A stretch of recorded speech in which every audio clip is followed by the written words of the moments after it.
Okay, last but not the least, quite important in this day and age, what I'm bringing as a series of understanding material is probably the most neglected part of Vedic astrology, I would think, in when it comes to synastry or synastry and matching of intimate relationships. Okay, this is probably the most neglected is the Tithi, the emotional body, the Panchanga elements. Now this is covered in a whole playlist if you want to go through it, but I'm adding different aspects to it now.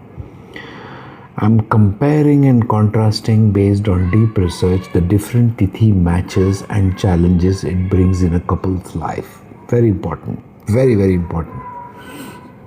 Why? Because Tithi is your emotional body. Tithi is what governs the emotional body. It is the moon. It is the balance of energies between the sun and moon in your natal chart. So you have to pay acute attention when you are doing matchmaking, especially in India. What goes on is a whole lot of scams, but you should not just take the moon into consideration. You should take the Tithi into consideration and match it. So I have brought about a whole set of understandings, detailed podcasts, 20 minutes each almost, on how to match the Tithi, what will be the challenges, what is between Saptami and Dashami, what is between Chaturdashi and Purnima, lots of combinations, yes? And the classical texts have it that there is a ranking, there is a point-wise system based on what kind of Tithi it is. It is Purna Tithi, it is Bhadra Tithi, it is, different kinds of Tithis are there. It's covered in the Tithi playlist, Panchanga playlist.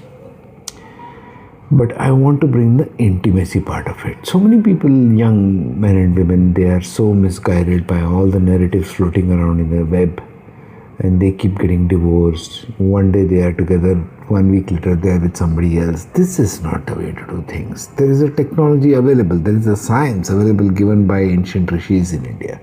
You can use this. Also, if you are an astrologer, please consider Tithis first when you are matching horoscopes, because in India a lot of this was used, at least now I don't know what the situation is, matching horoscopes and then deciding whether these two are compatible or not.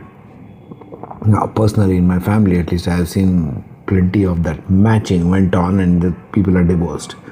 So it's not really up to the mark, is it? Somebody is doing some disservice somewhere there. I don't want to get into that rabbit hole, but I'm just saying pay attention to the Tithi Intimacy podcast, which will be coming online. It will go till next year, February or something. I'm taking it step by step so that you understand it step by step.